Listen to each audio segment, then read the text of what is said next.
Welcome to the Genius Factory. Enjoy the video. In this video, I will explain how to remove your Volvo XC90 radio. First, ensure you have the right tools, such as a trim removal kit and a T25 torque screwdriver.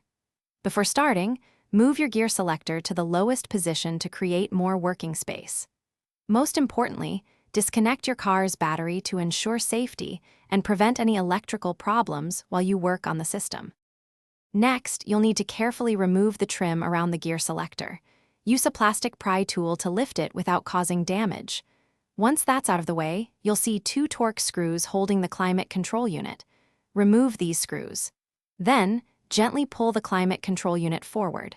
Remember, do not unplug it completely, as this can sometimes trigger error codes.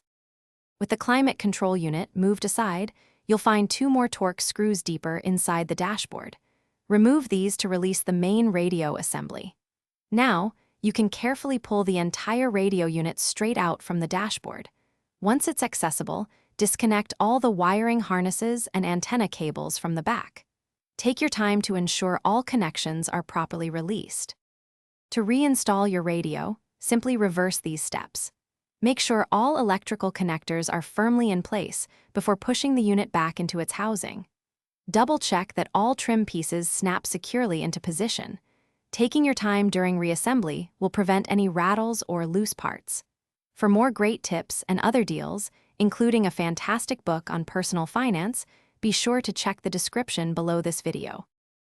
Thanks for watching. If you found this helpful, don't forget to like and subscribe.